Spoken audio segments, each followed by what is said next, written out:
Assalamualaikum warahmatullahi wabarakatuh.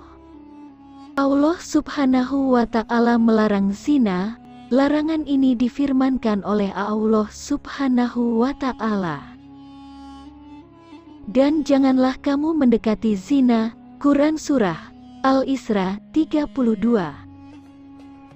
Di balik larangan Allah tersebut, sudah pasti tersimpan hikmah yang sangat besar, sekaligus kemaslahatan bagi umat manusia itu sendiri. Ini artinya, tidak ada yang sia-sia dalam setiap ketetapannya. Lantas, mengapa zina disebut hutang, dan seperti apa membayarnya? Simak videonya sampai selesai, agar tidak salah faham.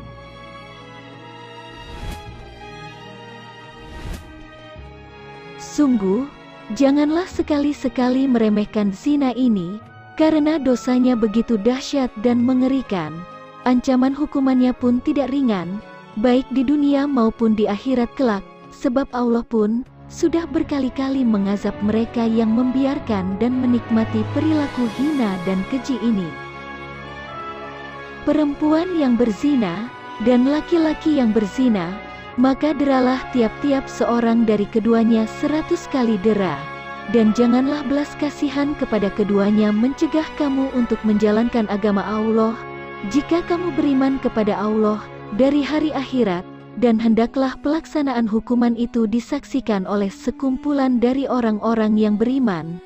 Quran Surah An-Nur 2.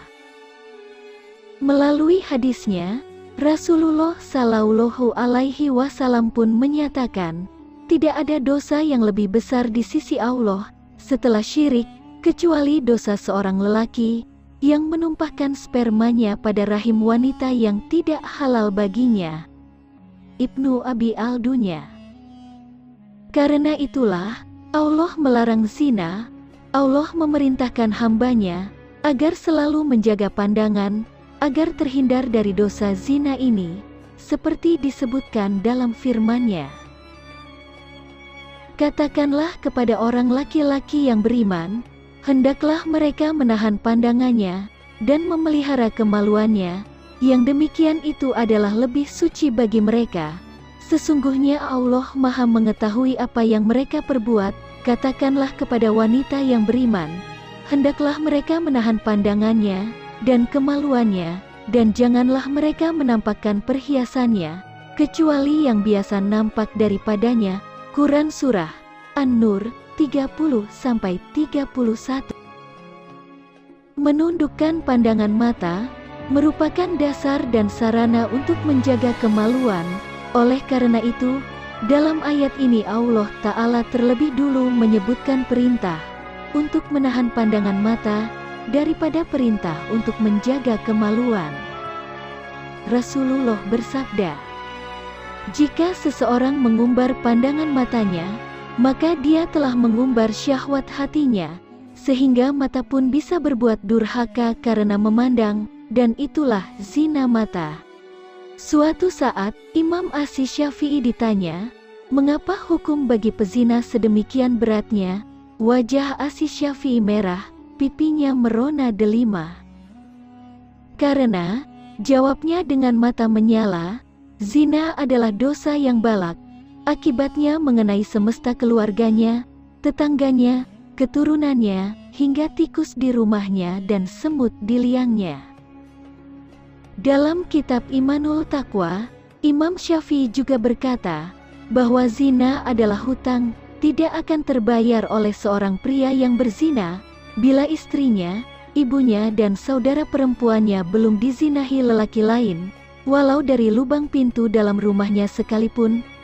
Kitab Imanul Taqwa, halaman 15. Betapa mengerikannya, dosa seorang yang berzina bukan hanya akan dibalas di akhirat kelak, namun telah diperlihatkan oleh Allah sebagian azab tersebut di dunia. Tak heran mengapa Allah sangat benci seseorang yang melakukan zina, karena perbuatan ini mencerminkan hilangnya akhlak terpuji, lemahnya agama, dan ketakwaan, dan sungguh akan mematikan cahaya di hati.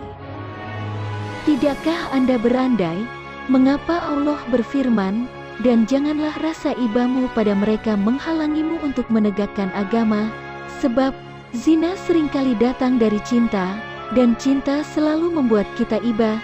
Setan selalu datang menggoda untuk membuat kita lebih mengasihi manusia daripada mencintainya. Sungguh, Allah sangat tidak rela bila hamba-hambanya ternodai oleh zina. Karena itu, sebagai muslim dan umat akhir zaman, hendaknya kita harus menjauhi zina dan bertaubat sebanyak mungkin. Jangan pernah berputus asa atas rahmat dan ampunannya, sebelum datang masa di mana doa dan permohonan itu tidak lagi didengarnya. Wallahu a'lam bishawab.